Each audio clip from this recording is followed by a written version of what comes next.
Pop's perspective. Well, I'm working on cherries. It's late July, hotter than the gates of hell out here. We finally got real summer.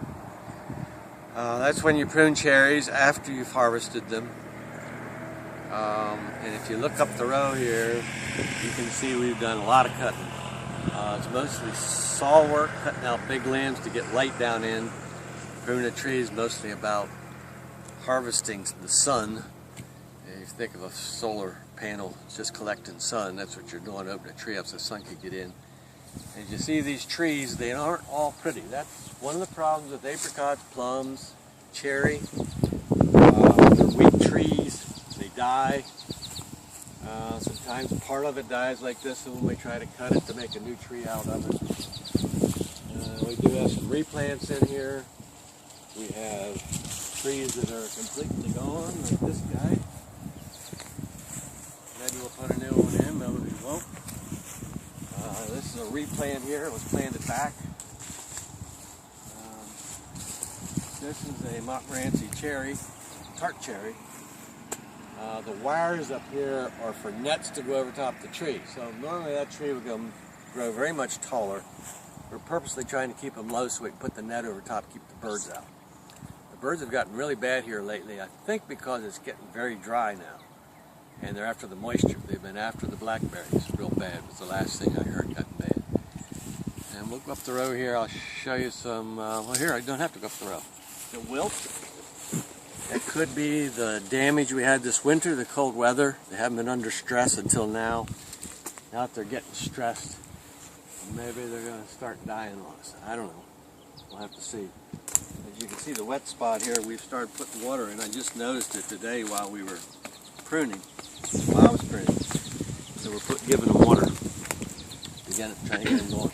These are persimmons. These are like American persimmons. They're adapted to this climate. There are little green things on there now. Up here's one, there's one. These are Asian, Japanese, I think. Fuyu. Hmm? Fuyu? Something like that. Persimmons?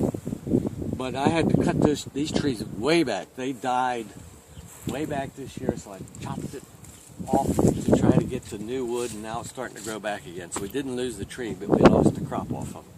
So we're seeing the consequences of hard weather, cold weather this winter. Get down here, I'll show you something. Jerusalem artichokes, if they look to you like sunflowers, that's because they're in the sunflower family. This is the first row we planted. We figured after we planted we'd have to plant another one, which we did. But this one just keeps coming back. They're essentially weeds. You can't get rid of them. Whenever you dig them out, the roots out, the pieces that are left in there that you don't get harvested just start over again, and we've never had to replant. It just keeps coming back up. They don't take much fertilizer. I found out just this week, hearing Anthony talk about it. If you give them fertilizer, you grow all top and you don't get any root. So you have to keep them a little starved a little bit. And behind it back here,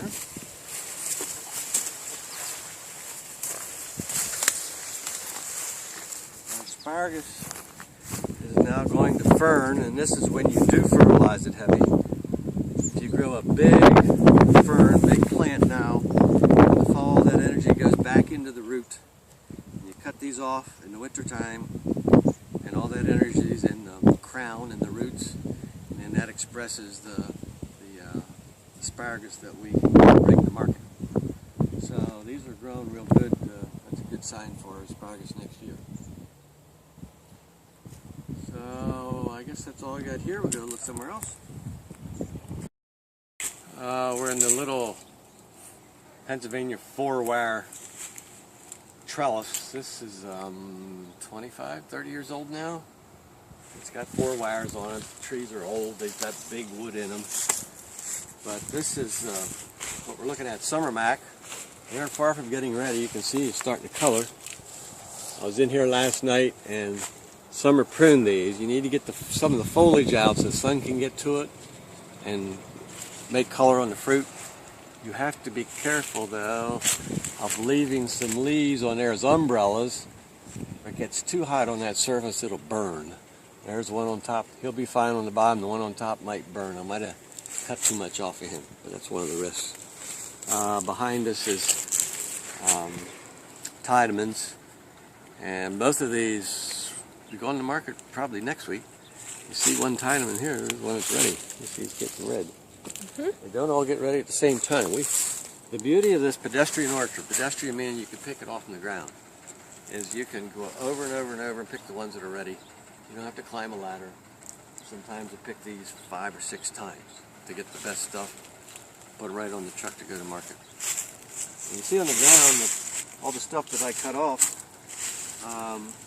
we leave it here because we use the mower to chop it up, and we'll do the same with the cherries that we saw before.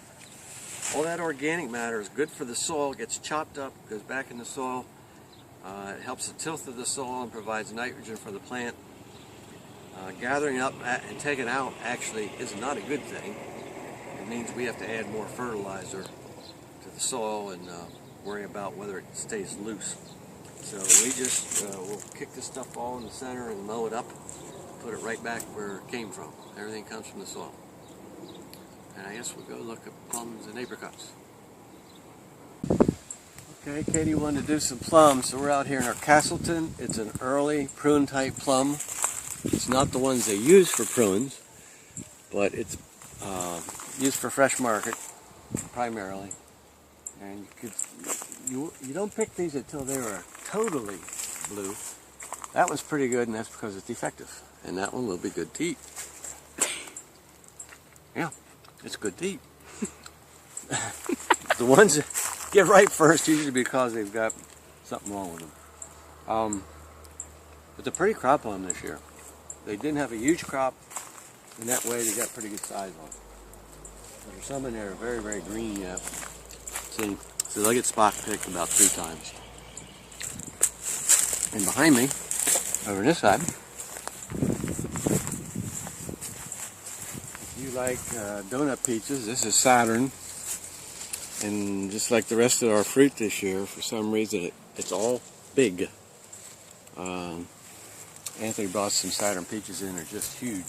These are all good size, so we've got a good crop of them this year. And the size looks good. And they make huge trees. If you look at the diameter of the trunk of this thing, that's about double a typical peach tree. The tree is no fun to work with. Go like crazy all over the place, and it crowds the orchard. But there's another one be good to eat. Someone got a bird got to it before we did, but the birds always know the good ones. Yep, and he's soft. He's ready to go. So we'll have them at market before long too.